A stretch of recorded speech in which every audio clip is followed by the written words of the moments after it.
Olá, bom dia a todos. Eu sou Claudinei Santos, editor do portal TI Inside e organizador da quarta edição do Data Management Forum.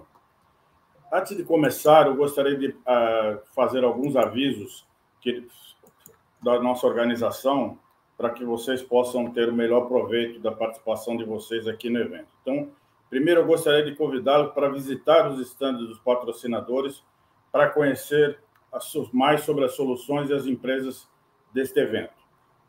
Quero lembrar também que o certificado de participação será encaminhado em 10 dias para os participantes que acessarem a plataforma e acompanharem o evento ao vivo. Também gostaria de avisar que no stand da TI Inside você pode conhecer o nosso calendário de eventos, né? Você pode se programar para participar dos nossos eventos e entrar em contato com a nossa equipe para garantir a sua inscrição ou mesmo patrocinar o evento. Ao final do dia, hoje, nós vamos fazer o sorteio de 2 Alexas oferecido pela Firestone e amanhã nós vamos fazer o sorteio de mais 3 Alexas também oferecido pela Firestone. Hoje também o nosso painelista do segundo painel, Bergson Rego, também irá sortear 2 livros de sua autoria. Bom, quero lembrar também que o evento está sendo gravado e depois, ao final dos 2 dias, vocês receberão um e-mail para fazer uma pequena avaliação do conteúdo e poderem assistir a gravação de todos os painéis que forem apresentados aqui nos 2 dias. Na plataforma de vocês tem um formulário para que vocês possam enviar as perguntas aos nossos painelistas. Só gostaria que vocês indicassem se a pergunta é para todos os painelistas ou especificamente para um deles agora do nosso painel. Bom, para dar início ao nosso evento, nós vamos estar aqui com o Delmar Assis, que é Founder e CEO da DRZ Corporation, com o Micael Pereira, que é especialista de dados da Edenred Américas, Carlos Cruz, que é diretor sênior de estratégia de dados e inteligência artificial da Avanade, e o Ricardo Vilaça, que é diretor de inteligência artificial da DLR, transformação digital com IA. Eu vou aqui declinar de descrever o currículo de todos eles, mas vocês têm lá na plataforma os currículos dele detalhados. E eu gostaria de pedir para o Micael dar início ao nosso painel, para a gente já ganhar tempo. Então, por favor, Micael, poderia começar? Obrigado, pessoal. Primeiramente, obrigado a TI Inside pela oportunidade, obrigado aos meus colegas painelistas aqui por a gente estar junto para discutir esse tema que é tão dito, é tão falado e muitas vezes mistificado, mas eu acho que o nosso papel aqui juntos é trazer um pouco de desmistificação sobre esse tema e tornar isso um pouco menos ciência de foguete, um pouco mais a realidade do dia a dia do negócio de cada um aqui. Bom, eu sou o Micael, eu tenho aí 27 anos, já tenho mais ou menos uns 5 anos de experiência em dados no mercado de trabalho, mas antes disso eu já trabalhava com dados, trabalhei ali durante meu período de faculdade, inclusive com a reitoria da Unicamp, com algumas iniciativas de dados que a gente tinha dentro da universidade, e desde então eu já trabalhei no varejo, eu já trabalhei na educação, eu já trabalhei em empresas de tecnologia, e eu estou aqui na Edenred há mais ou menos 2 anos. O meu papel aqui de especialista de dados é mais focado em produtos de dados. Então, aqui meu papel é um pouco de gerente de produtos focados em dados, especialmente aqui para a região das Américas, né? E um pouquinho aqui da nossa companhia, eu acho que a Edenred, muitas vezes as pessoas vão saber, pô, quem é a Edenred? Você conhece a Ticket, então você conhece a Edenred. Então, a gente é muito conhecido no Brasil pelas nossas marcas, a Ticket sendo uma das marcas nossas com maior awareness, e nós somos um grupo muito grande, nós estamos presentes em mais de 45 países, mais de 10 mil colaboradores, e no Brasil a gente tem quase 2.500 colaboradores, mais de 8 milhões de pessoas usam as nossas soluções. E eu acho que aqui na Edenred a nossa preocupação com dados tem sido muito em entender que nós temos um ecossistema muito rico, com mais de 50 fontes de dados, mais de 3 bilhões de transações ano, e como é que a gente constrói serviços e oportunidades baseados nisso. Então eu vou discutir um pouco aí, trazer alguns cases que a gente tem visto de entender que dado não é só um Excel, só isso, mas dado ele está diretamente atrelado à geração de valor. Muito obrigado aí, pessoal.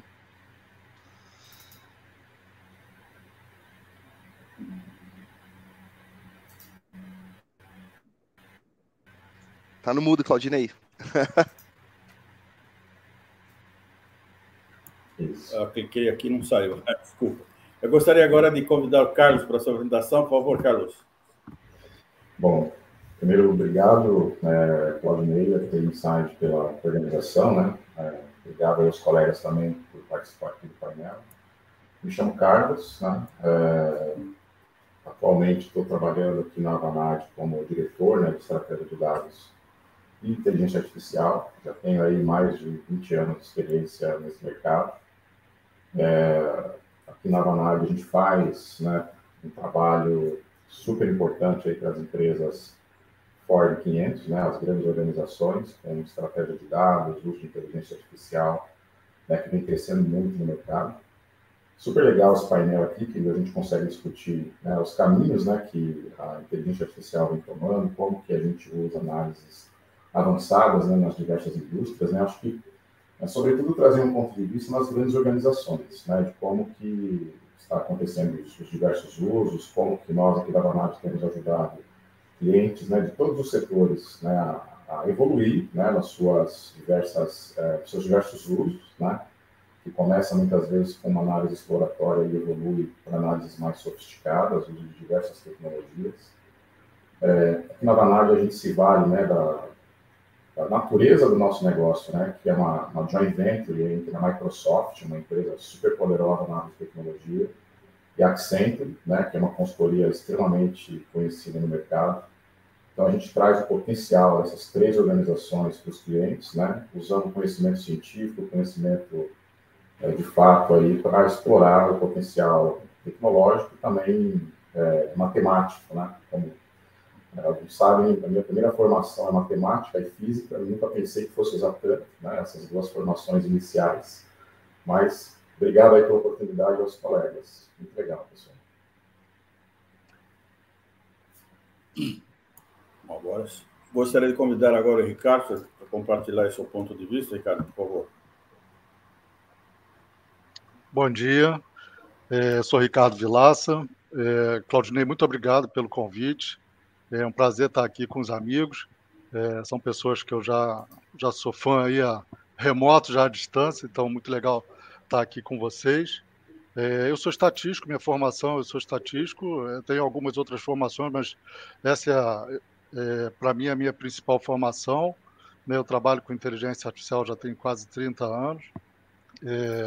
Comecei minha carreira na IBM, então, para mim foi um complemento muito importante, uma empresa que eu gostei muito de trabalhar.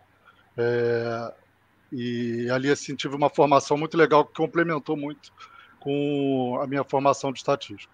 Atualmente, eu tenho a DLR.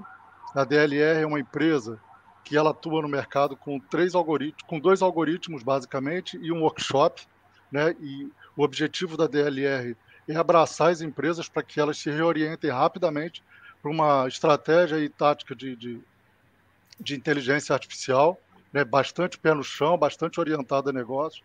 O primeiro algoritmo é um algoritmo que é um assessment, aquilo que muitas empresas levam 6 meses para fazer, esse algoritmo consegue fazer em 2 dias. Né? Então, a partir da resposta do C-Level, o algoritmo entende como é que está organizada aquela empresa para que ela seja uma excelência em inteligência artificial, e ajuda já a identificar que pontos ela pode mexer para já começar a ter uma orientação mais efetiva, tanto para ter mais dinamismo, como para ter mais resultado a partir de inteligência artificial. Né? E como a gente sempre diz, inteligência artificial, a estratégia começa em cima, mas a execução é embaixo. Então nós temos um segundo algoritmo que é para ajudar os squads que são formados para executar a inteligência artificial. Então, esse também é um algoritmo bem legal, porque esse é um algoritmo individual. Então, ele já é um algoritmo que ele entende se a pessoa está mais preparada para trabalhar, se a pessoa é do marketing, que disciplinas ela tem mais forte e que disciplinas ela precisa se desenvolver mais para fazer parte de um bom squad de inteligência artificial. E assim vai, seja para TI, seja para inteligência artificial mesmo, qualquer área ele se ajusta. E o terceiro produto que a gente comercializa é um workshop, que é um workshop para ajudar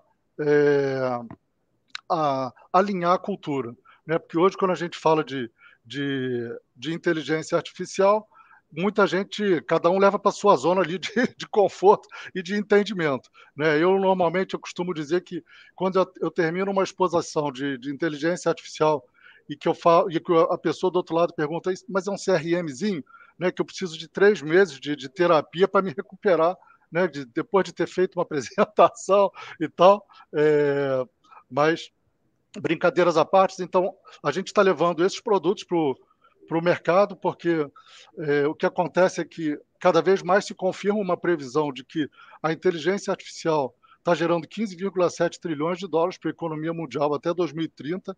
A região que menos se desenvolve, que menos desenvolve o PIB, é a América Latina, ou seja, a gente tem uma perda de representatividade internacional, né? Então, a gente entende que esses produtos são produtos que vão ajudar as empresas a entenderem, na prática, o que elas precisam fazer, né? E são produtos que eles são orientados a mais dinamismo e mais receita e clientes fiéis. Perfeito. Agora eu gostaria de convidar Delmar. Delmar, como é que você vê essa questão? Bom dia a todos. Um prazer grande estar aqui nesse evento novamente, aqui os colegas. Eu sou engenheiro, também fiz computação. Vou deixar aqui um número aí por 30 anos que eu trabalho com dados, com diversas iniciativas. Aqui na DRZ, nós olhamos sempre dados como uma jornada de dados 360. Nosso grande objetivo é pegar os dados brutos, transformar esses dados e entregar valor para o negócio a partir dos dados. Hoje, ao contrário de quando eu comecei minha carreira, lá no mainframe, a gente tem hoje uma variedade, uma grandiosidade de dados extremamente grande. Mas o desafio que se apresenta hoje é o desafio de tirar insights, tirar valor dos dados, ou seja, o que os dados podem contar. E aí tem alguns pontos que são fundamentais. Ao mesmo tempo que a gente tem uma pressão muito grande para os dados fornecer elementos e fornecer uma gasolina pódio para os negócios, já que muitos colocam os dados como o novo petróleo. Aqui na DRZ a gente vê como o início da jornada para entregar insight para os negócios. Mas só que tem um outro lado chamado compliance, governança. Então, isso hoje é um desafio. A gente vê a Europa ali já com as aprovações para ter limitações de até onde que as generativas de IA podem ir, de que forma podem ir, e aí colocando sempre quais são os limites de utilizar enriquecimento dos dados de pessoas para não invadir as propriedades intelectuais dos titulares de cada um. Então, tem sido bastante desafiador. Nós olhamos aqui na DRZ essa jornada desde cuidar do ponto inicial, que é a qualidade dos dados. Hoje, uma das coisas que mais nos preocupa em todas as organizações, trabalhamos com as enterprises, que é imputar para esses algoritmos ou permitir que as nossas análises sejam feitas com dados que não estejam com qualidade, que não estejam corretos, que não estejam adequadamente validados e certificados. Que nem sempre os algoritmos, eles não entregam bons resultados por si só, eles não entregam porque os dados ali que chegam não estão com a qualidade esperada. Um dos grandes temores hoje dessas tecnologias que se apresentam e vem cada vez mais chamando a atenção, desde o portal do ChatGPT e outras coisas mais, que é o que imputa ali e que vai sair dali. Então, tem algoritmos extremamente inteligentes que nos ajudam a automatizar, ajuda a monetizar, ajuda a acelerar, desenvolver e inovar, mas do lado oposto a gente tem que estar olhando GDPR, LGPD e outros compliance. Acreditamos aqui no Brasil, já está no Congresso a aprovação dos limites, ou dos tais limites que deve ter, os alcances que deve ter esses algoritmos. Estamos sempre atentos hoje, porque Aqui no Brasil, a gente tem menos compliance do que na Europa, principalmente, mas precisamos nos preocuparmos também, ao mesmo tempo, de tirar valor dos dados, porque hoje o grande desafio é como eu faço os negócios terem escalabilidade, aumentar a rentabilidade, automações e por aí vai, mas, por outro lado, a gente ter essa preocupação, esse olhar de estar compliance. E, ao mesmo tempo, a gente olha em muitas empresas também olhando pelo lado de ESGs e outros itens da parte de controle ambiental, outros compliance do verde. Então, aqui nós olhamos muito fortemente de, primeiro, entregar os tais aceleradores para os negócios, que a gente chama de insights.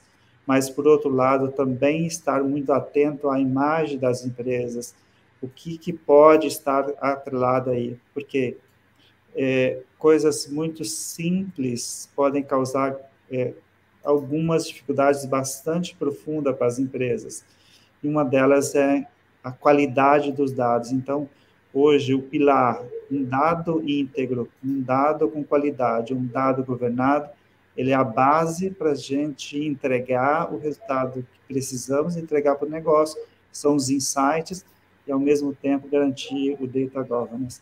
Então, olhamos isso como grandes oportunidades, mas temos que ter um olhar profundo em data governance.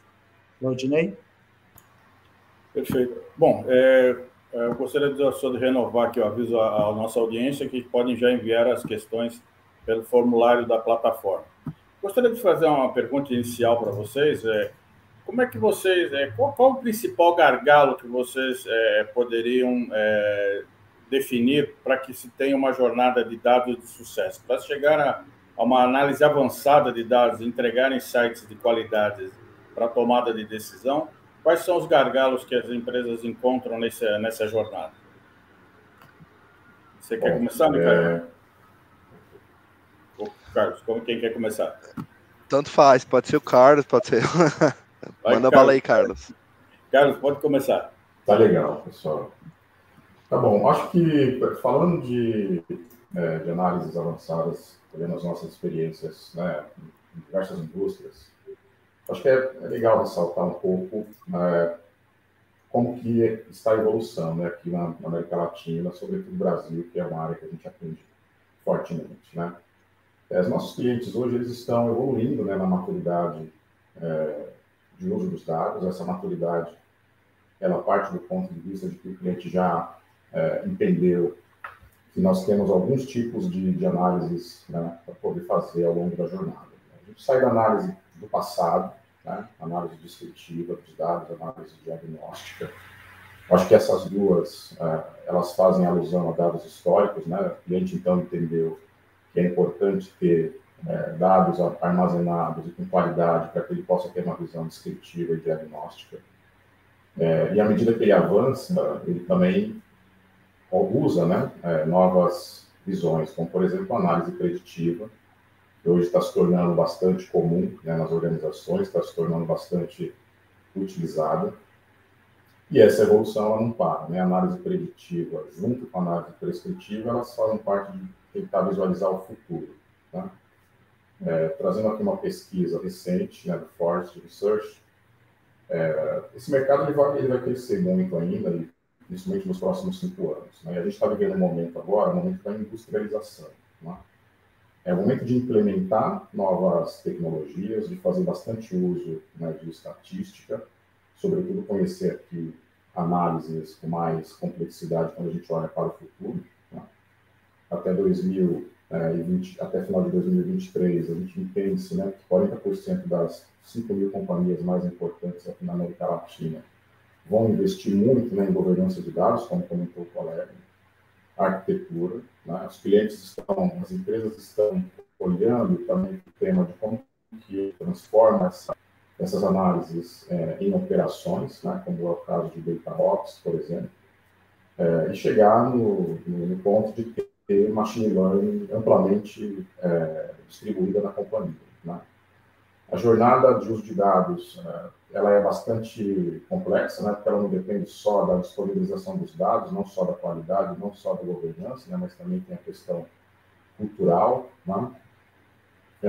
Costumo dizer que muitas vezes, para você trazer esse tema de governança de dados, de uso dos dados como estratégia, não é somente tecnológico, né? Aqui a gente está falando de estratégia do uso, né? Não somente o uso deliberado, né? Então, em muitos casos, a gente sabe que os clientes eles têm dados em abundância, mas o ponto-chave aqui é como que você vai utilizar, como que você vai desenhar as estratégias para evoluir nos 4 níveis de análise de dados, né? Desde a descritiva, passando pela diagnóstica, né, preditiva e prescritiva, né? Então, um pouco da visão sobre como que você ajuda os clientes a evoluir nessa jornada, né? Trazendo estratégia, trazendo visão da indústria, trazendo a visão também de como que ele usa os diversos tipos de algoritmos para responder as diversas perguntas de negócio, né? Acho que essa é uma das questões bastante cruciais, e dá um espaço aqui também para os colegas comentarem. Eu vejo essa questão do gargalo, né, Claudinei, eu concordo plenamente com os meus colegas em relação à governança, em relação à compliance. Realmente é um tema, principalmente na Europa, está pegando muito. Aqui no Brasil, agora, provavelmente com a Autoridade Nacional de Proteção de Dados aí tomando um pouco mais de escopo, a gente vai ter uma preocupação forte com isso também nos próximos 5 anos.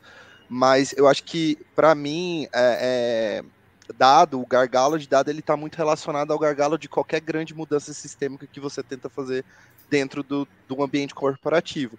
São pessoas, é um gargalo cultural, a princípio. Eu acho que no Brasil, a gente tem uma dificuldade ainda maior, porque, eu não sei se vocês acompanham indicadores de educação, eu gosto bastante, porque eu trabalhei alguns anos com isso, mas se você pega os indicadores da educação básica, cara, 70% dos estudantes brasileiros saem do ensino médio sem saber matemática básica. Então, como é que você vai trabalhar análise preditiva, análise avançada, se às vezes conceitos muito simples de estatística, como média, desvio padrão, o que é um outlier, são conceitos difíceis para as pessoas entenderem. Então, eu acho que no Brasil, em outros países eu consigo dizer um pouco menos, mas no Brasil acho que a gente tem uma dificuldade cultural nossa relacionada ao nosso próprio nível de proficiência em matemática. Todo mundo aqui é de exatos, eu sou engenheiro, o Delmar é engenheiro, o Ricardo é estatístico, o Carlos é matemática, então todos nós aqui somos proficientes em matemática, mas quando você vai para dentro de uma organização e você tem lá um escopo muito variado de backgrounds diferentes, essa dificuldade em matemática a primeira etapa, acho que de toda a jornada de dados em qualquer organização. Eu falo isso porque eu trabalhei em ambientes muito diferentes, um ambiente de varejo, que você tem ali um gerente de loja que está há 30 anos tocando aquela operação, e às vezes para ele você explicar uma média, você explicar uma análise estatística básica, cara, aquilo muda a vida do cara. Então, eu vejo muito assim como um dos primeiros grandes passos numa jornada de dados para você sair da descritiva aí para uma análise avançada, um aprendizado de máquina, é essa jornada de você ensinar e trazer a matemática para o contexto do negócio. Cara, o que significa você saber o que é uma média? O que significa você saber o que é um outlier? O que significa você saber o que é uma alteração? Então, eu enxergo muito hoje no Brasil, dado o nosso contexto social, o nosso contexto de educação básica, ensinar as pessoas, às vezes, a entender que estatística é uma coisa importante para a vida dela, para o dia a dia dela, de que, cara, você entender o que é uma média, você entender o que é um comportamento fora da média, isso é o primeiro passo, sabe? Porque dado ele está muito relacionado a isso, é pegar aquilo, analisar aquela realidade a partir não só do que você está da sua experiência, mas a partir do que o número está te dizendo. Então, eu vejo muito um primeiro grande desafio, associado também a esse desafio de governança, é esse desafio de trazer um nível básico de literalidade ali, matemática, estatística, para as pessoas dentro da organização e dar uma padronizada nisso, sabe? Acho que o Michael tocou um ponto importante, né? O tema aí de data literacy conectado, né, com conhecimento de base, né? É super legal conectar uma visão de data literacy com o comentário do Michael, né, quando a gente olha que tudo vai nascer também de como que você explora os dados, né? Você está falando ali de usar os dados, né, falando das companhias, né, como disse Enterprise, aonde você vai fazer as primeiras análises exploratórias, né, você vai ter que usar conhecimento de base, né, muitas vezes através de alguma ferramenta que já tem, né, diversas bibliotecas, mas conhecimento de matemática e estatística básica, ele é muito relevante, né, muito bem colocado aí pelo Michael. E começa com conhecimento elementar, né, de média, mediana, valores mínimos, valores máximos, como é que você avalia cada campo, como que você avalia cada variável, né?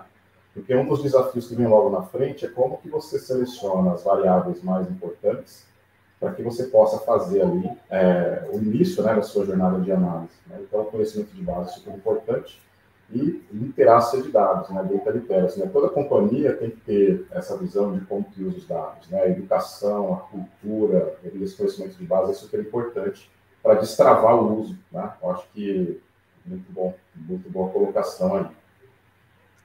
Então, ouvindo aqui os colegas, olhando tecnicamente, os 3 grandes gargalos que nós temos vistos ao chegar nos clientes primeiro, a grande variedade de dados.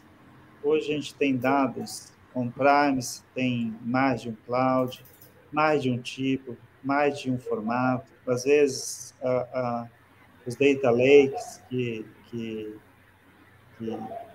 tiveram grandes promessas, nem sempre foram avantes. Um dos pontos que mais hoje dificulta, sem uma jornada de dados 360, é a multiplicidade de dados. Como abordou o Michael, a quantidade de dados e fontes de dados que tem ainda em Red, isso é muito comum nas grandes empresas. O segundo ponto, que também é um gargalo gigante, é a qualidade das informações. Porque não se tem a prática do data governance, não tem a prática de quem está ali para certificar, quem é o steward, quem cuida daquilo, dos padrões, então acaba gerando uma diversidade de formatos e de itens que na hora de você combinar, para minimamente olhar esses dados, entender esses dados que nós chamamos de discovery, ele tem já uma dificuldade inicial. E o terceiro ponto é olhar para o negócio. Muitas vezes estamos olhando muito para os dados, mas que o negócio precisa dos dados? Ou seja, que a companhia está precisando para alavancar, para reduzir custos, reduzir riscos, reduzir fraudes também? O que a companhia está precisando? E uma das coisas que a gente tem feito é embebedar muito dos algoritmos que são possíveis e deixar para o usuário as escolhas desses algoritmos, mas sem que eles possam ser codificados. Temos tido muito sucesso nisso. Por quê? E aí, Michael, hoje você pegar um cientista bom de dados, eu sempre costumo brincar aqui com os colegas, que é uma mosca branca, o olho esquerdo azul, o olho direito verde. Então, assim, tamanha a dificuldade que a gente tem de pegar um time e colocar para que a gente coloque os insights para o negócio. Então, os nossos grandes desafios, além de criar a jornada, é a quantidade de fontes que a gente tem, por diversos formatos, on-premise, nuvem, por aí vai, que as empresas buscam redução de custos de infra.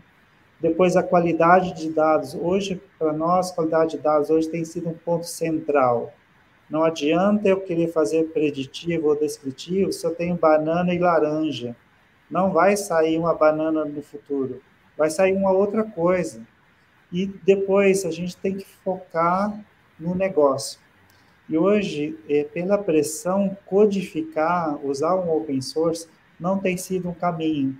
Por isso que a gente oferece para os nossos clientes soluções voltadas para o negócio. Ou seja, o que eu tenho que fazer para alavancar os negócios? Os colegas? Ricardo, você falou que você faz webinar para os seus clientes, né? Como é que você, no seu ponto de vista, você vê as dificuldades que eles têm para trabalhar essa jornada de dados e gerar insights que efetivamente façam a diferença para os negócios? Então, para mim, assim, a primeira maior dificuldade é a cultural, né? Então, dentro da empresa, todo mundo tem que falar a mesma linguagem. Então, inteligência artificial e a sua estratégia, ela tem que estar alinhada, né, em todos os aspectos. O MIT, o que ele diz? Ele diz que a gente está na era das supermentes, né? E o que são as supermentes? É o coletivo sendo mais inteligente do que o indivíduo, né? E no ponto de vista de inteligência artificial, o que é esse coletivo? Esse coletivo são as tecnologias com funções cognitivas, e é isso que a inteligência artificial nos dá. Elas nos entregam uma previsão boa ou uma previsão ruim em tempo real. Ela nos entrega um problema ou uma oportunidade em tempo real. Ela nos alerta que está acontecendo aquilo e quem tem que tomar uma ação. E pessoas colaborando, né?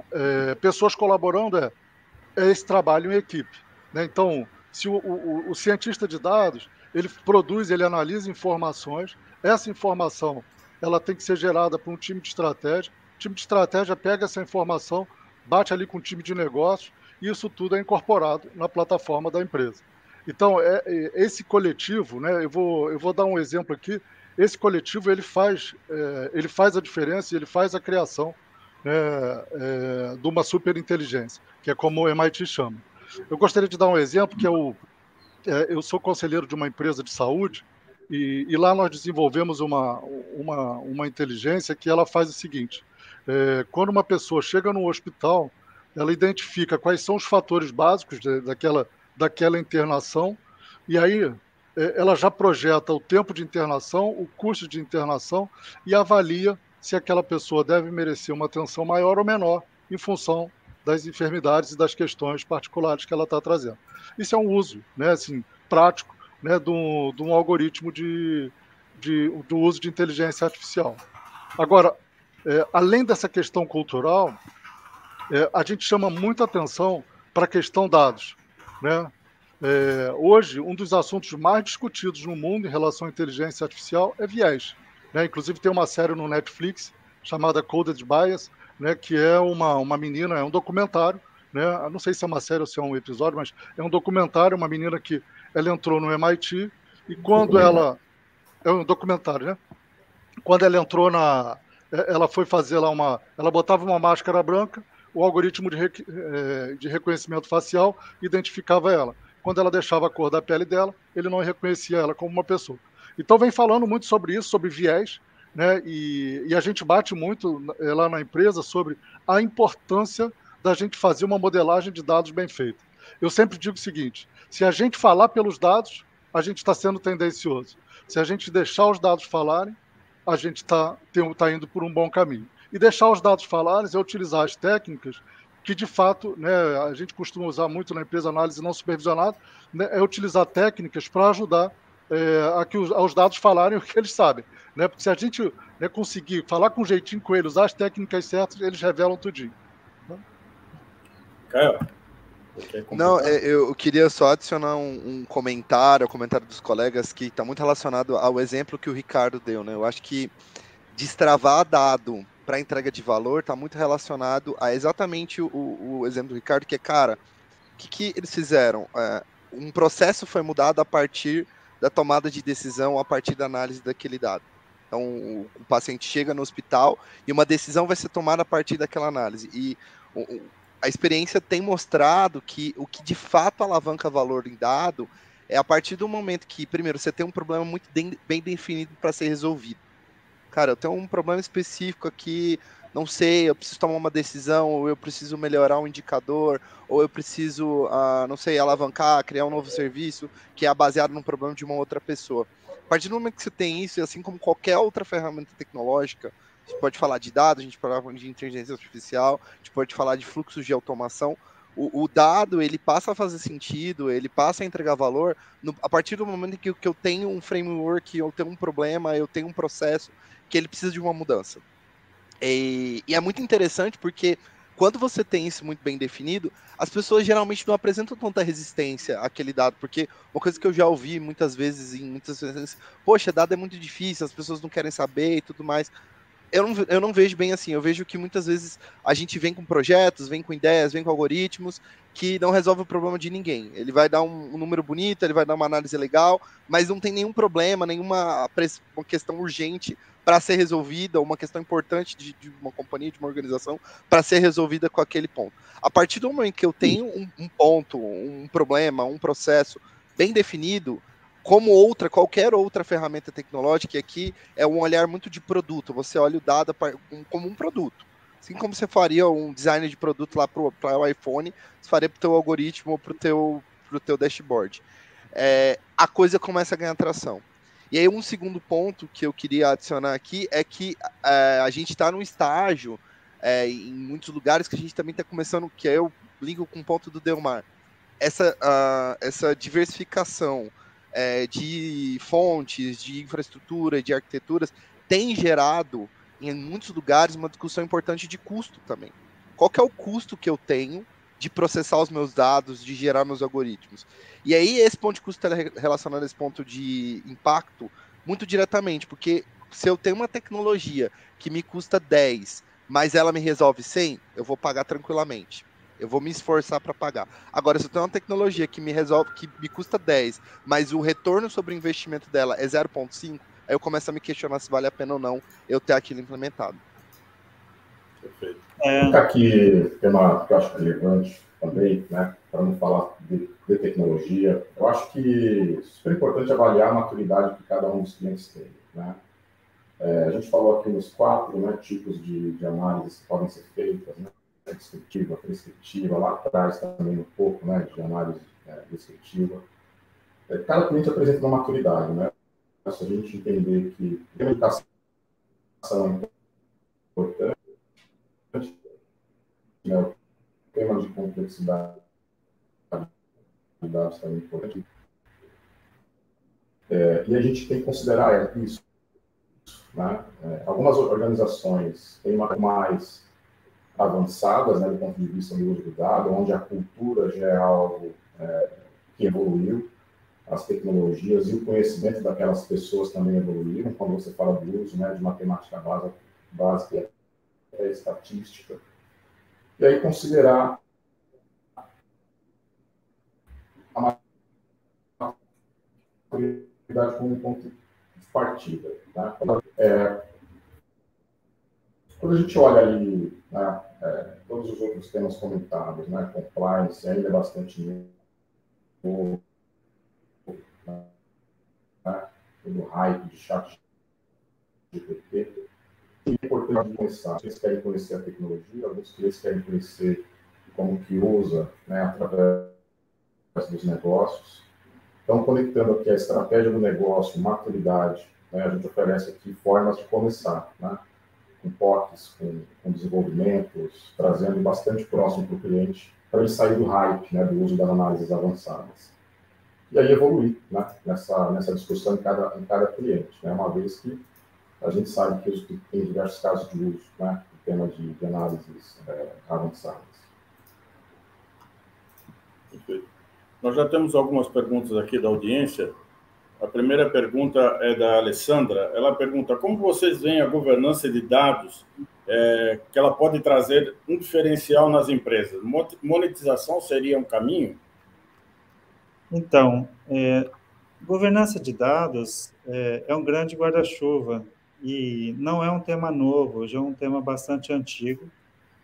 E antigamente a gente não tinha tecnologias e não tinha bem definido framework de onde começar e onde conseguir os quick wins, onde entregar valor rapidamente. Então, hoje, sim, a governança de dados hoje ela é fundamental, não só para a gente ter uma democratização dos dados. Então, como você democratiza os dados? A gente volta na questão do Michael, que é democratizar o conhecimento primeiro, juntamente com os dados, e os dados com qualidade. Então, a gente tem hoje um conjunto sistemático de como obter a monetização dos dados, que ela precisa passar por uma democratização dos conhecimentos, bem como você ter a qualidade dos dados e você olhar diretamente que ponto você está de maturidade. Então, aqui já se olhou bastante a questão de maturidade do modelo, do framework, mas hoje, se você tem soluções, a gente tem que trabalhar com soluções extremamente inteligentes de, inicialmente, olhar os dados a partir do que eu preciso para o negócio, eu posso começar a governança por ali. Ou seja, primeiro passo é entender como é que os dados estão. Tecnicamente, a gente chama isso de discovery. Depois, a gente pegar cenário específico, a gente chama isso de profiling. Preparar os dados para os algoritmos, que hoje no mercado existe o conceito de data preparation. E aí a gente vai encaminhando passo a passo. Porque o que a gente vê, igual a gente viu lá atrás, quando se começou os Hadoop, os Data Lakes. Coloca tudo ali dentro e depois a gente vai tirar valor. E viu que não é bem assim. Então, quando você não tem um framework, não tem uma estratégia de dados, para inicialmente você conhecer os dados, o discovery, depois você entender cenário, que são os profilings, fazer as preparações, e depois sim você fazer uso dos dados preparados, isso vai te trazer dificuldades. Então, esse é o nosso pré-requisitos para a gente avançar. Só que nessa jornada, a governança tem que te acompanhar, porque hoje você já tem a NPD colocando mais itens, mais controles, e hoje todo o projeto ele deveria começar pela análise do Privacy by Design.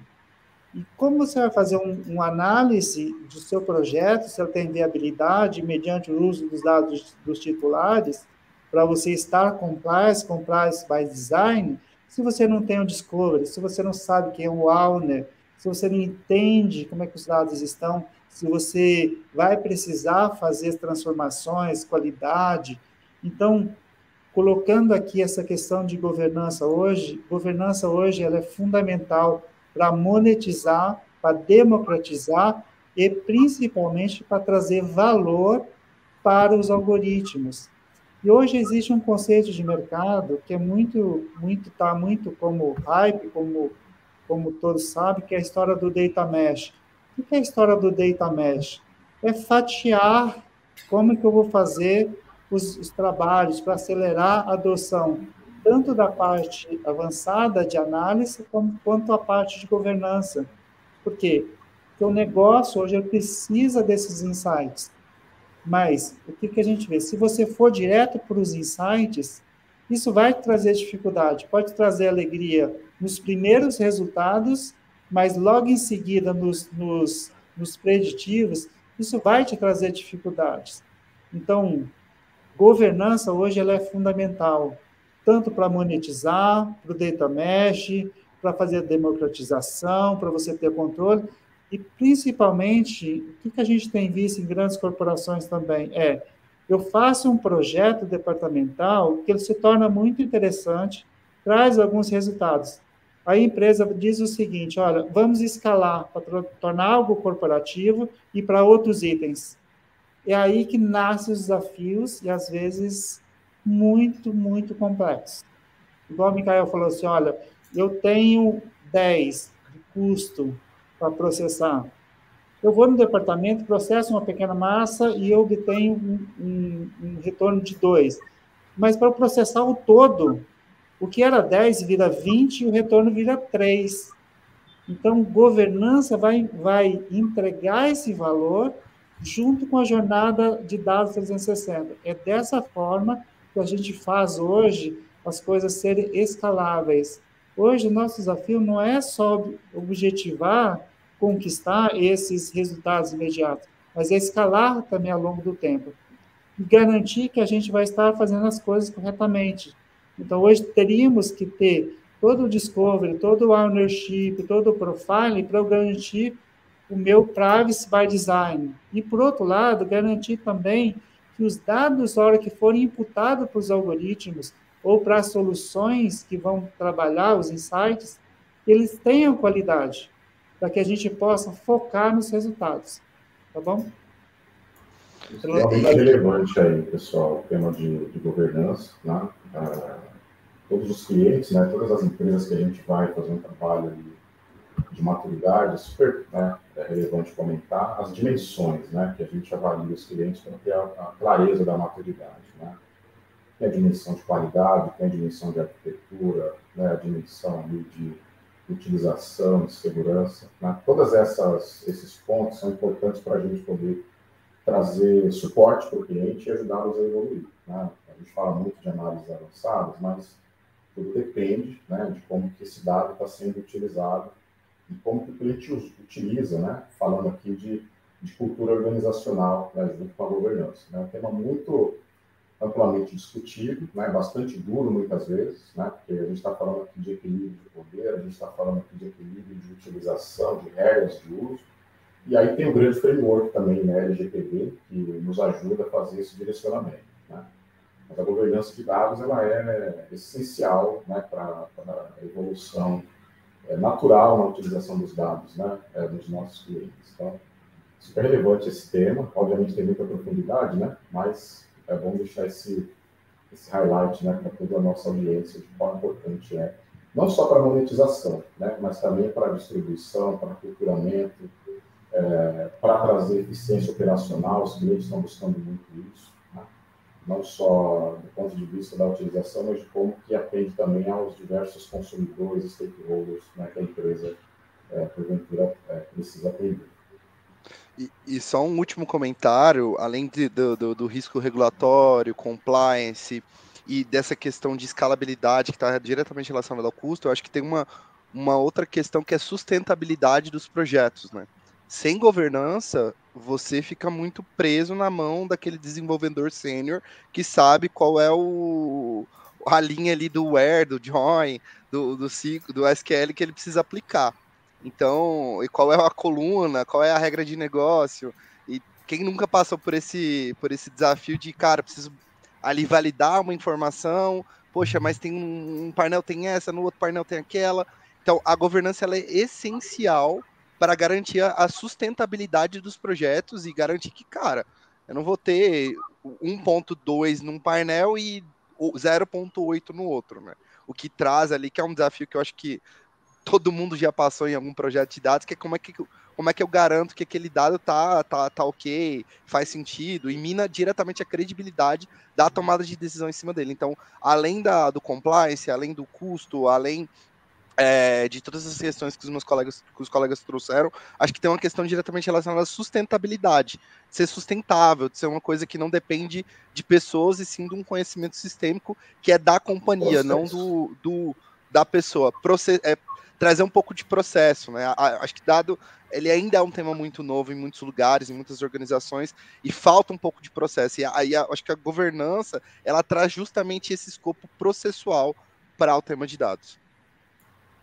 Desafio, né? Você põe processo sem perder flexibilidade, né? Fantástico, porque a governança ela tenta trazer isso, e obviamente é um desafio. Claudinei, por favor. Temos uma pergunta aqui da audiência, do Charles Nakagawa, endereçada a todos, né? O ChatGPT e similares é mais um hype ou é realmente algo disruptivo? Como as empresas podem usufruir de um modelo desse tipo? Bom, posso... Vou comentar aqui. Perdão, Ricardo, vai lá. Não, vai você, Carlos. Vou dar sequência. Tá legal. Bom, primeiro, o ChatGPT é uma tecnologia super nova, né? Obviamente que tudo que chega novo parece ser hype, mas é uma máquina estocástica incrível, né? E essa máquina estocástica incrível de conectar palavras com perguntas, olhando todos os pesos ali dos modelos, ela traz sim não só curiosidade, mas ela traz impactos importantes, né, para a sociedade, do ponto de vista de que ela consegue trazer respostas muito bem coordenadas, né, olhando o conhecimento geral, né? Mas ela não exime quem utiliza de ter conhecimentos de background para poder avaliar o quão boa é a resposta que ela está dando. Né? Então, não é hype, é uma tecnologia extremamente útil, fantástica para a sociedade, mas que não exime o ser humano. Né? O ser humano é muito importante na posição de ser o copiloto dessa tecnologia. Aqui na Vanad, a gente tem ajudado nossos clientes, né, a utilizar essa tecnologia de maneira bastante produtiva, sobretudo quando a gente pensa nos diversos usos. Né? A gente vê o ChatGPT sendo utilizado de forma aberta e com respostas surpreendentes. Então, a gente tem oferecido para os clientes formas de utilizar, ou com casos de uso, com bastante conhecimento do negócio, porque você pode fazer usos corporativos dessa tecnologia. Obviamente, o tema de compliance é muito importante, né, a gente considerar, e a gente tem considerado isso nas indústrias que a gente tem atendido. Alguns clientes demonstram, né, o querer conhecer mais, eu quero entender o que a tecnologia faz, do ponto de vista tecnológico, como é que funciona, etc. A gente tem atendido também. E do ponto de vista conceitual, a gente tem oferecido uma estratégia que a gente chama de 2-2-2, né? 2 horas de aprendizado e discussão, para a gente mostrar para o cliente como funciona, como evolui. Um workshop prático também de 2 dias, para a gente poder explorar para ele como que o negócio dele entra dentro dessa discussão de ChatGPT. Né? E também 2 semanas, né, onde a gente propõe uma criação de POC, né, focada aqui no negócio do cliente. Então, é uma tecnologia de fato, né, disruptiva, e que traz muito conhecimento ali, não só de estatística e respostas inteligentes, né, mas, sobretudo, precisa ter o ser humano ali no copiloto para poder tirar valor, de fato, desses dados, tirar valor, de fato, das respostas que ela traz. Né? Obrigado ao Charles aí pela pergunta. Ricardo, você... Sim. A gente tem falado muito de ChatGPT, né? Ele está dentro do capítulo de IA generativa, então eu acho que é muito importante estender essa conversa, né, para falar da IA generativa como um todo. É a IA generativa para vídeos, é a IA generativa para pinturas, né, para desenhos, para apresentações. Então, assim, tem uma série de tecnologias que surgiram nesse sentido de IA generativa. O que eu sempre gosto de chamar a atenção quando a gente está falando de mercado é que a IA generativa ela é especialista em temas. Né? Você quer que ela desenvolva um vídeo, ela é especialista em vídeo. Você quer que ela desenvolva um texto, né, sobre determinado assunto, ela é especialista naquele assunto. O mercado hoje tem demandado, né, quando a gente fala aí um pouco de transformação digital, o mercado de transformação digital ele tem demandado por 2 coisas. Uma é o processo digital simples, né, e útil do início ao fim, né, e a individualização. Então, quando a gente está falando de processos mais simples, digitais mais simples, e da individualização, a gente está falando do cliente. Né? E aí é muito importante assim, a gente fazer um bom uso da IA generativa para fazer uma individualização na hora de se relacionar com o cliente. Né? Então, a IA generativa veio para ficar, a gente nem sabe para onde que ela vai, assim, cada vez aparece mais ferramentas e mais funções. Né? Acho que agora, 26 de abril, saiu uma publicação que foram lançadas 2.000 ferramentas, só em 30 dias, 2.000 ferramentas de inteligência artificial. Mas, então, um exemplo de uso de IA generativa para atender melhor o cliente. Uma vez que você utilizou inteligência artificial para saber os perfis, acho que alguém falou de perfil de cliente, para você saber quais são os perfis dos seus clientes. Eu tenho um perfil de cliente que gosta de falar vou dar um exemplo aqui só para chutar, que gosta de falar informal e que ele, quando eu falo para ele que a promoção vai acabar, ou que eu falo também para ele que a minha oferta entrega muita coisa, eu preciso fazer um texto para ele, né, e esse texto precisa ter no máximo 3 linhas. Eu vou lá na IA generativa e peço ajuda nesse sentido. Olha, eu quero uma frase para um cliente que gosta de informal, que gosta disso, que gosta daquilo, que não gosta daquilo outro. A IA generativa vai nos entregar aí sim uma informação bastante personalizada para que a gente fale de uma maneira individualizada com aquele nosso cliente. Tá? Então, eu acho que isso torna ela muito mais forte, né? Obviamente que ela é muito forte, né? Veio para ficar, mas eu acho que aí eu só faria esse paralelo de que, né, a IA generativa é especialista muito forte nos temas e o mercado está também demandando por uma especialização no cliente. E aí, se juntar essas 2 coisas, né, a gente vai ter uma ferramenta aí extremamente poderosa. Perfeito. Tem uma pergunta aqui para o Delmar. Delmar, é uma pergunta do Marcelo Antônio de Menezes. Ele diz assim: é conhecido o valor do data profiling como uma das etapas na obtenção da qualidade de dados. Você entende que as empresas estão realmente dando atenção devida às ferramentas e aos processos de data profiling em sua jornada de dados?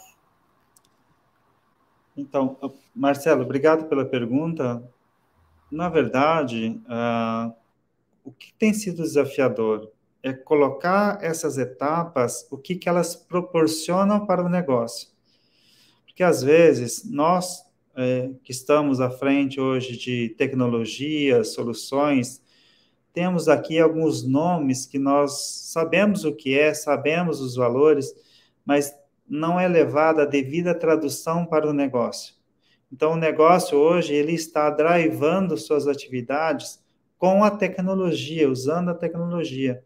E nem sempre a área de negócio, ela está ou possui tempo adequado para entender. Então, o que a gente tem feito na DRZ é olhar esses conceitos e traduzir esses conceitos para o negócio. Então, sim, hoje a gente tem muitos dos nossos clientes que dão um valor enorme no conhecer dos dados, antes de tomar qualquer iniciativa, que seja de migrar um dado de um local para a nuvem, para uma aplicação, fazer um relatório, fazer a aplicação de análise avançada de dados, que é o nosso tema de hoje.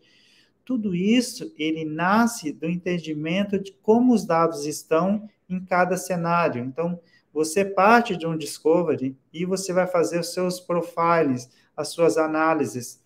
Hoje, uma tendência de mercado, a gente fatiar tudo isso, que a gente chama de mesh, que são as malhas. Então, sem eu fazer um profiling, sem um entendimento de cada malha, hoje você não vai conseguir implementar um data mesh, por exemplo, ou fazer uma aplicação de algoritmos adequados. Então, sim, as empresas, elas dão muitos valores, principalmente se leva a entender que se um dado ali entrar incorreto ou não estar adequado ou não estar com os valores esperados, o profiling, ele não traz só um raio-x de que tem erros ou dificuldade nos dados, mas ele conta também cenários que talvez não conheçamos os dados como estão. Que hoje o volume de dados hoje, ele é muito crescente. Então, isso traz uma necessidade de ter soluções inteligentes de profiling para contar o que tem ali, para que o olhar humano rapidamente possa decidir que iniciativa de negócio vai atender, ou não vai atender, ou qual é o risco, ou qual é a possível fraude, assim por diante. Então, sim, hoje, o discovery, o profiling, e toda a jornada de dados 360 hoje, ela é muito requerida pelo C-Level. Por quê? Porque isso tem um valor imediato. E tem riscos imediatos também. Então, a não aplicação desses conceitos com as soluções adequadas pode trazer grandes dificuldades, mas principalmente traz grandes ganhos imediatos, porque uma coisa é você aplicar um algoritmo numa base para ver o que acontece. Outra coisa é assim, eu vou aplicar esse algoritmo porque os dados estão assim. Eu vou direcionar o aprendizado porque os dados estão assim. Ele tem essas características. Independente se estão no local, se estão em ambientes híbridos, mas eu preciso conhecer esses dados. Então, o Data Profiling hoje, que é um conceito também não novo, ele já é bastante antigo, mas hoje ele tem uma relevância fundamental junto com o Discovery, junto com o Preparation, com o Quality, assim por diante. Então, é fundamental não só o Profiling, como a jornada de dados 360, ou seja, começar com o mesh, ou começar de um ponto para que a gente possa ter bem estruturado o framework e bem estruturada a governança. A governança, ela não é um projeto, ela é um ciclo de adequações que você vai ver grande guarda-chuva e aplicando e tendo os resultados. Sim, hoje tem muito valor.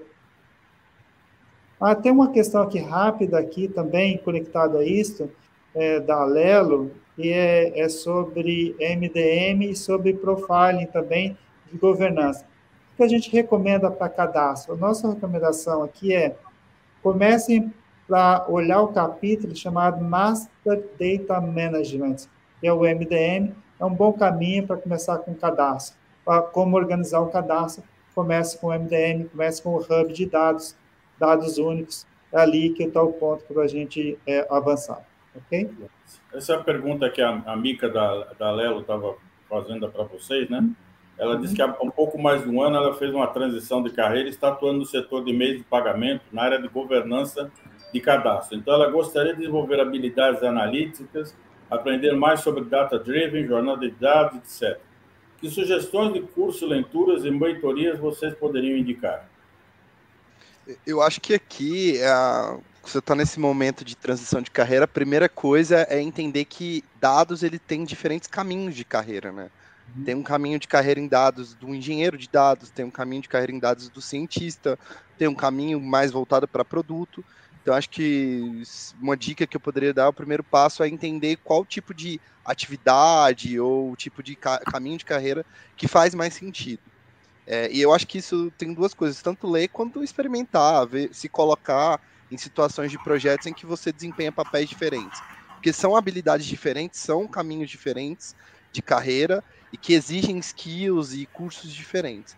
A partir dessa tomada de decisão, eu acho que a nossa área aqui, nosso mercado de dados, ele é um mercado, assim como o mercado de tecnologia como todo, muito afortunado, em que a gente tem muito conhecimento conhecimento disponível online.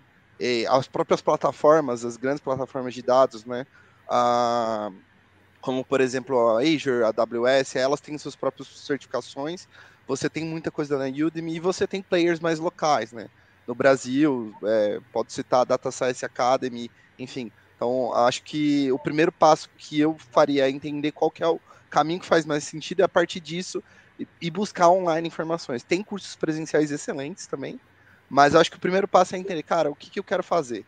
Baseado nisso, e eu acho que entender o que eu quero fazer é se colocar em situações ali de projetos e tudo mais, em que você pode ter essas diferentes experiências, e a partir disso ir se aprofundando primeiro online, depois procurar coisas mais presenciais também. Carlos, qual então,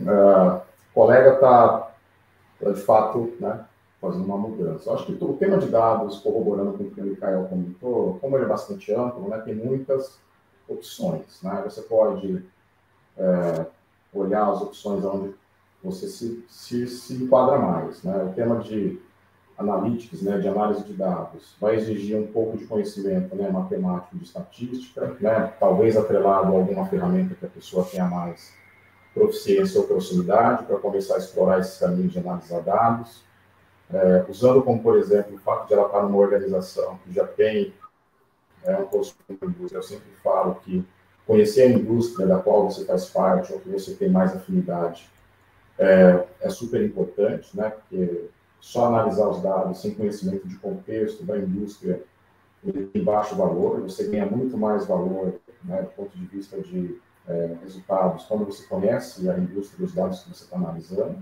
né? De outra forma, você tem muitos outros recursos para poder evoluir. Né? Você tem que usar e lançar mão de todos eles. Né? Leituras, plataformas de educação como Coursera, Udemy e tantas outras. Né? Usar as diversas tecnologias, usar os diversos cursos online, né, para você poder se aproximar e saber que é um leque muito amplo. Né? Você tem a parte de engenharia, tem a parte de ciência de dados, você tem a parte ali de governança de dados também, que é uma disciplina extremamente importante. Convido a colega a se conectar, né, nas redes sociais, né, a gente pode dar um pouco mais de detalhe para ela, teria o maior prazer em ajudar. Uma vez que já faço isso, né, nas escolas, nas universidades, eu acho que podemos também contribuir aqui com mais detalhes, né, nesse tema de education. Perfeito. Ricardo, você tem alguma dica? Bom, eu atuo atualmente eu dou aulas pela Emérito, numa especialização de inteligência artificial para serviços no MIT. Eu acho que é uma especialização muito forte, muito boa, né? E é inclusiva. O que eu sempre gosto de dizer para a inteligência artificial é que ela é inclusiva, tá? Então, e precisa da colaboração de todos. Não tem nenhum gênio que resolva o assunto, né, de cabo a rabo. Então, precisa da colaboração de todos. Isso é até um assunto que o próprio MIT fala. Ele não só é colaborativa, como precisa de uma taxa de participação boa de cada pessoa. Tá? Temos uma pergunta aqui só endereçada ao Mikael, uma pergunta do Cláudio Ferreira. Mikael, ele diz assim, que você abordou um tema muito interessante, que é a governança e como manter o conhecimento e aprendizado de posse da equipe e não em um único profissional que naturalmente está dando o seu melhor e avançando. Como você pode documentar e registrar isso para uso posterior? Eu acho que aqui são duas coisas, tá? A primeira é entender que cada contexto exige uma necessidade de um framework com uma documentação específica. Cada indústria, cada empresa vai exigir o seu... Lógico, você tem um framework, se você for no Google e pesquisar framework de documentação de dados, vai ter lá vários. Você tem um framework da própria lei brasileira, tem um framework para documentação. Então, eu acho que é entender um pouco o teu contexto, entender que você vai precisar desenhar um framework. Cara, é assim que a gente vai documentar os nossos projetos, as nossas bases de dados, as nossas ETLs, enfim, todo o nosso processo de dados. Entender esse framework é o primeiro processo, o primeiro passo, eu diria ali. E o segundo passo, que eu acho que é o mais complexo, que é colocar isso no teu dia a dia, na tua rotina. Precisa entrar na rotina dos times de desenvolvimento, dos times de dados, a ideia é de que eu preciso documentar aquilo que eu estou desenvolvendo, porque acho que todo mundo aqui entende o dinamismo. O dado é uma área muito dinâmica dentro das companhias. Você tem sempre um projeto novo, uma análise nova, um painel novo que você está construindo, e isso exige que a documentação seja um processo em si, seja uma rotina em si. Então, o segredo é entender o contexto, entender que cada companhia vai ter teu contexto e vai ter uma necessidade de documentação específica, com campos específicos e tudo mais, mas que, independente do contexto e do framework que você decidir aplicar para o teu contexto ali da tua área de dados, isso precisa ser uma rotina. E é difícil, às vezes, colocar na rotina, porque você tem ali aquela demanda de rock que chega, e aí você faz aquela análise correndo e tudo mais, e falta um pouco incorporar. Então, precisa estar na tua rotina, precisa estar no teu orçamento, e no limite, a depender do tamanho, é recomendável até que você tenha uma área específica de MDM e Data Governance, né? Para que isso seja centralizado e tenham pessoas com responsabilidades específicas de fazer esse trabalho de documentação, de mapping do teu produto de dados. Perfeito. Temos uma pergunta aqui do Cirão Almeida. Ele pergunta assim, qual os fatores críticos de sucesso na análise preditiva? Posso começar aqui, tá? A pergunta é muito boa. Sim, a pergunta é muito boa. Né? Eu acho que essa pergunta ela traz os contextos aí que foram discutidos aqui com os colegas, né? Educação, conhecimento de base, etc. E análise preditiva, acho que é super importante falar que nada mais é do que você usar estatística, né, em alto nível aqui para poder resolver os problemas utilizando técnicas supervisionadas, né, ou não supervisionadas, nos diversos casos de uso, né, que a gente pode aplicar.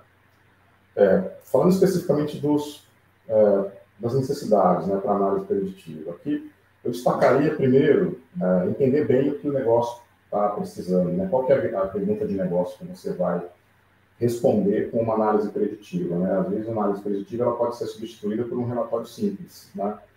Então, entender bem a pergunta de negócio que você quer resolver é super importante, né? Definir bem o caso de uso, eu acho que é o ponto mais importante aqui. Depois você tem coleta, né, e preparação dos dados, né? Que aí depende da pergunta entendida anteriormente. Eu vou coletar esse dado, vou preparar essa informação, eu vou checar a qualidade, né? Porque a minha análise preditiva ela tenha condições de dar frutos positivos, né? Qualidade desse dado. Depois, eu acho que vem o ponto de educação também, que a gente comentou lá atrás, né? Conhecimento de base, né? Seleção dos recursos, né? Quais as variáveis que você vai trazer para essa análise preditiva? Qual que é a relevância, né, dessas variáveis? Às vezes, o modelo de análise preditiva ele tem muitas variáveis, né? Essas variáveis, muitas vezes, elas são ruído e não informação. A gente tem que separar bem, do ponto de vista matemático, quais são as variáveis que você, de fato, vai usar, né? E aí isso também requer conhecimento, né, da operação do seu negócio, da indústria, né, trazendo aqui um pouco do que a gente falou. E, obviamente, tem um ponto número 4, que é a escolha do modelo correto, né?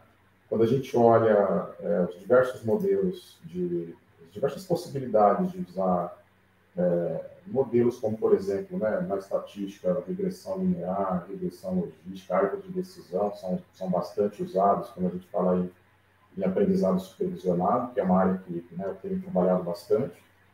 A gente precisa sempre saber, né, como que eu escolho o modelo correto para aquele tipo de dado que eu estou selecionando, né, conhecimento de base um pouco mais avançado de estatística, mais tecnologia, né, e uso. Depois que você escolheu esse modelo correto, obviamente tem os desafios comuns de você implementar esse modelo de análise preditiva, né? Você vai cuidar da saúde desse modelo, você vai ver se esse modelo está aderente aos dados que você selecionou, né? A gente chama bastante isso aqui de overfitting ou underfitting de modelo, né? Como que esse modelo ele vai prosperar diante do acúmulo de dados que você tem, né?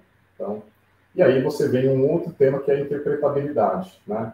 Muitas vezes o cientista de dados lá nas organizações, ele faz esses passos, mas tem a questão da interpretabilidade, que é você interpretar os resultados que esse modelo está gerando, né? Uma vez que você fez a coleta de informação, você implementou esse modelo, cuidou da saúde desse modelo, viu que ele está aderente, né? Ele está overfitting ou underfitting nesse modelo.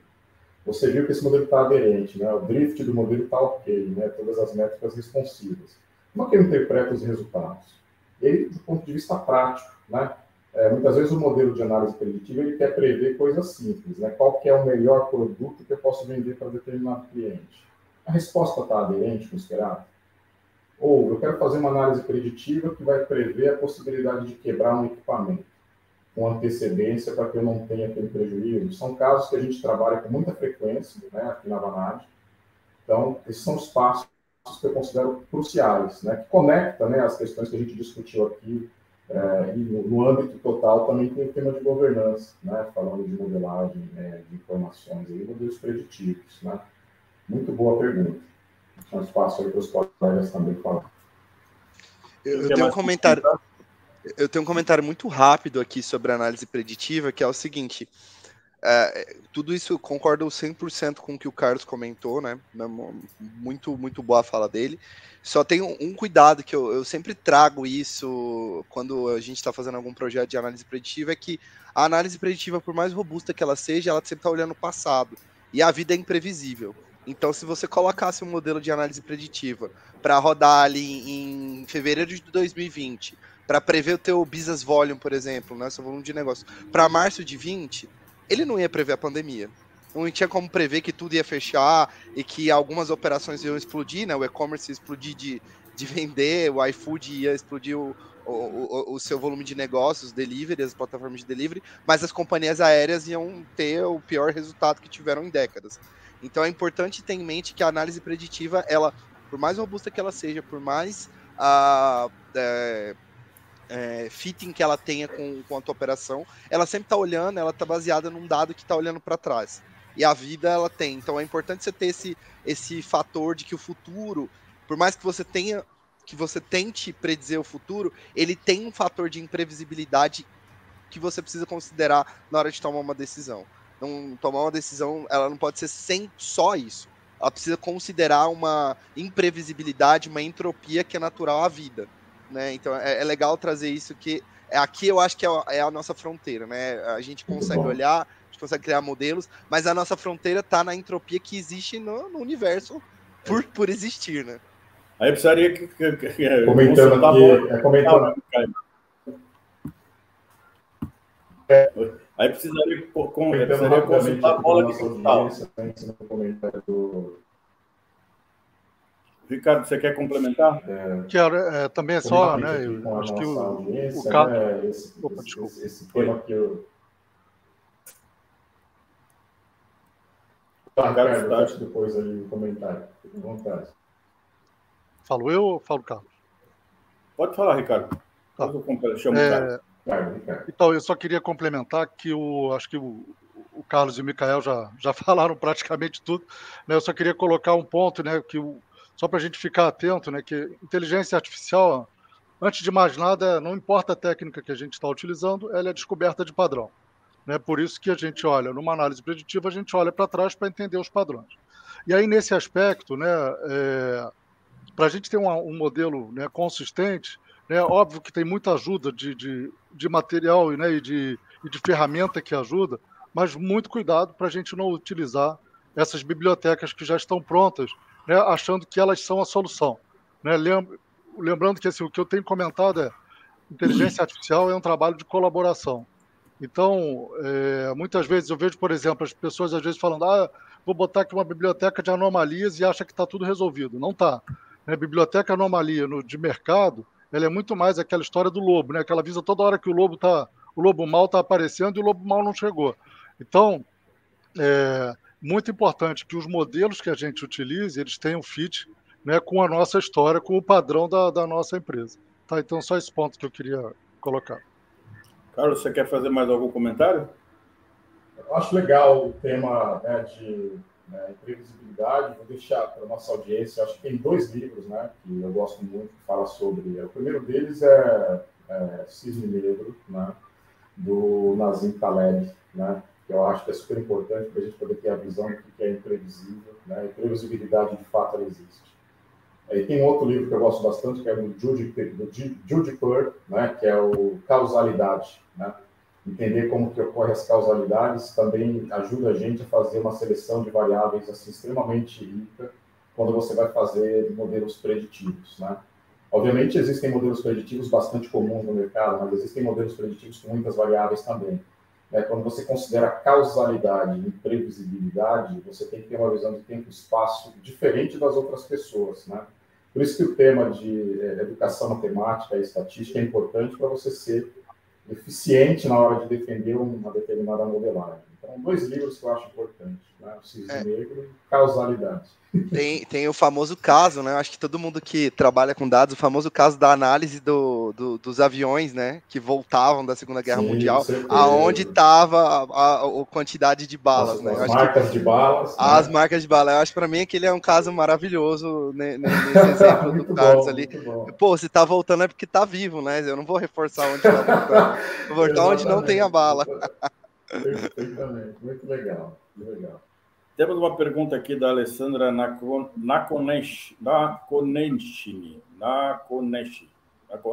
acho que é isso.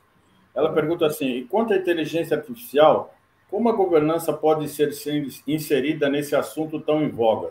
Você já tem criado IA nas suas empresas com vistas à governança voltada à qualidade, ética, acesso e demais assuntos? Então, governança hoje, ela precisa permear a empresa como um todo. Significa que as iniciativas de IA, elas precisam estar governadas também. Por quê? Por 3 princípios fundamentais. Primeiro, pela gestão de acesso aos dados, ou seja, quais dados ela pode usar a IA? Tem compliance envolvido? Não tem compliance? Já passou pela análise de privacy by design? Como que estão esses dados? Esse é o número 1. O número 2 é quais são as documentações para que eu possa entender esses dados melhor, para que eu torne esses algoritmos mais eficientes. Como falou o Ricardo agora, você pode pegar uma biblioteca, hoje, de open source, ela vai fazer várias coisas, mas ela vai precisar todo um processo para que ela dê resultados. E isso começa na governança. O outro ponto fundamental que a governança te dá é a qualidade dos dados. Eu vou indicar, através da governança, qual é o nível de qualidade desses dados e como ele tem evoluído ao longo do tempo. Então, não é incomum olhar para a governança como algo que é documentário, como é documentação. Não, governança ela tem que ser ativa, ela tem que ser participativa. Então, por exemplo, um dos capítulos fundamentais de governança é qualidade dos dados. Mas é qualidade dos dados em que eu acompanhe a qualidade dos dados ao longo do tempo, para que eu possa agir em diversos itens. E o IA precisa beber de uma fonte de dados com qualidade. Se eu não tiver, eu posso fazer processos, como já mencionamos aqui, de qualificação dos dados, higienização dos dados, unificação, enriquecimento, para que esses dados sejam adequadamente usados pelos algoritmos de IA, para que os algoritmos dêem os resultados esperados para o negócio. Sempre fundamental é dar para o negócio os resultados esperados. E aí que vem o ponto, hoje, a governança também tem a participação de negócio. Então, o negócio vai dizer, olha, eu preciso deste indicador, eu preciso desses resultados. Então, faz com que esses dois mundos estejam absolutamente juntos, não ligados, estejam juntos. Por quê? Porque hoje a tecnologia não é igual aquele papel que tinha antigamente, que ela era a que dava sustentação para o negócio. Não, a tecnologia hoje ela é dentro do negócio. Hoje a área de negócio trabalha junto com tecnologia. Então, hoje a governança ela é o agente que entrega os dois lados no mesmo lugar. Então, hoje uma solução adequada de data governance ela é fundamental como pré-requisito para o IA. E aí, como o Micael já abordou, outros já abordaram aqui, isso precisa ser escalável. Então, como é que eu escalo isso? Ou seja, entreguei para uma iniciativa de negócio. Quantas outras mais eu possuo? Quais são os atores que estão me pedindo? Quais são os próximos que estão na escalada da minha esteira? Como é que eu vou gerenciar tudo isso? Quem são os donos? E como é que eu democratizo isso? Tá bom, eu coloquei isso no IA, obtive esse resultado. Uma das coisas fundamentais é democratizar o que se conseguiu ali, aquele conceito que se conseguiu ali. E o resultado daquele conceito, aonde você democratiza? É na governança. E aí depois você escala através da governança também. Então, hoje, nós precisamos começar a entender que a escalabilidade e a convivência com diversas tecnologias, que seja os IAs de um jeito, IA de outro jeito, com compliance, sem compliance, mas o olhar como eu vou resolver, como é que eu vou alavancar os negócios para a empresa, ele tem que ter a governança. E em especial para o IA, porque o IA, cada vez mais, não vai tardar de chegar aos compliance que já estão hoje e valendo na Europa, aqui no Congresso Brasileiro já tem essas discussões, a gente vai ter que olhar. E aí a pergunta é, eu vou fazer o compliance dentro dos IAs? Não. Eu preciso fazer dentro da governança para que o IA possa beber daqui. Então, respondendo a questão direta aqui, sim, é fundamental. Hoje é um pouco focado hoje, porque se tornou os temas da moda, né? O data mesh, os chats, mais o IA, mas a governança é o grande guarda-chuva para dar sustentação, crescimento, previsibilidade, democratização e monetização. Fazer data governance, ela é a disciplina cross para todo mundo, tá? Então, é fundamental que os IAs, se quer que seja escalável, se quer que trabalhe para o negócio, que democratize e que monetize, comece para ver a estruturação dentro da governança. Acrescentando aqui, tem uma pergunta do Renan, né, que ele fala se as ferramentas de IA, como o ChatGPT, por exemplo, está dentro das normas da LGPD, né? Quer dizer, já é hoje as empresas já têm dificuldade em se adaptar à LGPD. E provavelmente as normas que vão ser geradas pelo projeto de inteligência artificial ainda vão colocar mais uma camada de dificuldade nisso, né? Então, como é que vocês estão vendo esse avanço? O que vocês acreditam que vai acontecer em termos justamente da questão da governança dos dados para estarem adequados à LGPD e, no futuro, às normas de IA? Eu acho que aqui é importante separar o que é mecanismo, o que é algoritmo e o que é o que é o objeto da legislação brasileira hoje. Hoje a legislação brasileira, corrijam aí se eu estiver equivocado, o foco principal não é muito a metodologia ou a inteligência artificial ou o algoritmo, mas o dado em si. Então, a natureza daquele dado, como você armazena aquele dado, como você trata aquele dado. Hoje, a legislação brasileira é muito focada no ativo dado, não tanto na ferramenta. E existe um risco interessante aqui que a gente precisa entender sobre o ChatGPT, que precisa ser considerado, é que o ChatGPT ele faz uma cópia ali da informação que você está provendo para ele no próprio servidor. Então, tem que tomar um certo cuidado com o tipo de informação que você coloca nele, porque a depender disso, você pode estar colocando em risco uma informação estratégica da tua companhia, ou uma informação que, essa sim, é um objeto de legislação da lei. É só importante separar o que é o objeto da lei. A lei é muito focada no dado, no ativo dado ali, na informação, e menos na metodologia. Como o Delmar comentou, existe um outro projeto de lei em discussão, e aí sim, talvez a gente entre aí esse tipo de... a ferramenta, o foco da ferramenta em si, tá? Perfeito. Carlos, como é que você vê a questão aí também da governança da LGPD, das normas de IA, né?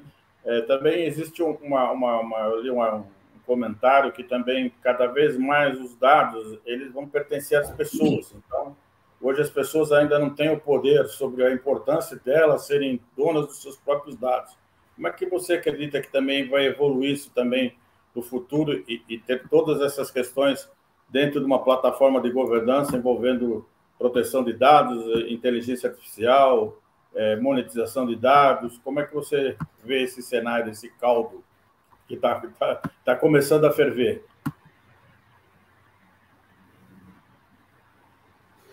Sobre a LGPD, eu concordo com o Michael, né? Uma coisa que está escrito na legislação e a outra coisa como as organizações elas vão usar esse framework legislativo para poder usar as diversas tecnologias, né? A gente tem recomendado para os nossos clientes a classificação dos dados que eles vão utilizar nessa tecnologia nova para se proteger, né, de possíveis vazamentos, de possíveis identificação de pessoas, de usuários, né? Porque uma das questões que a lei trata é você proteger os dados que identificam a pessoa, identificam as utilizações. A gente tem feito abordagens, né, de consultoria, uma abordagem para entender de fato qual que é o caso de uso do cliente, como que ele pode usar aqueles dados utilizando as novas tecnologias, como é o caso do ChatGPT aí, né, com esse modelo de linguagem, A governança ela tem que ser feita baseando-se muito fortemente aqui, né? Primeiro, no que é o caso de uso, né? O que aquela pessoa, o que aquela empresa está querendo utilizar para poder se proteger. Classificação dos dados, que é um tema também que faz parte do tema de governança, né? E depois, o uso, né, dessa ferramenta para atender os diversos canais, né? Para cada tipo de canal que o cliente vai usar o ChatGPT, a gente tem uma abordagem específica, né, para poder ajudar o cliente a usar com segurança essa tecnologia que atrai bastante, né, os olhares e a atenção das pessoas. Eu queria comentar rapidamente, né, o tema da governança, né, que foi comentado lá atrás, de inteligência artificial e governança, né? Pergunta, acho que da Melissa, se eu não me engano. Muitos clientes nossos aqui, respondendo, né, e corroborando com o Delmar, muitos clientes nossos têm pedido ajuda para evitar dois grandes efeitos nos modelos, né? O fairness, né, que é um efeito que a gente tenta trazer justiça ao avaliar como que aquele modelo de aprendizado de máquina está funcionando, e o bias, né, como que aquele modelo pode não ter viés, né? Então, as perguntas de governar o modelo versus os dados, ela é muito conectada, porém, governar o modelo requer que a gente também olhe o que o modelo está fazendo, né, do ponto de vista de tomada de decisão. Né? Um caso bastante simples para falar sobre isso é como que você imagina um modelo, por exemplo, que vai decidir crédito, né, para um grande público, e evitar que esse modelo tenha viés de decisão ou fairness, né, que é o que o mercado costuma falar. Como que eu coloco mais justiça dentro desse modelo? E também vem a parte de governança de dados comentada pelo Delmar, mas um olhar mais estatístico para o modelo também ajuda a gente a definir também governança dos modelos, que aí por trás disso tem todos os dados, né, que a gente está trazendo aqui.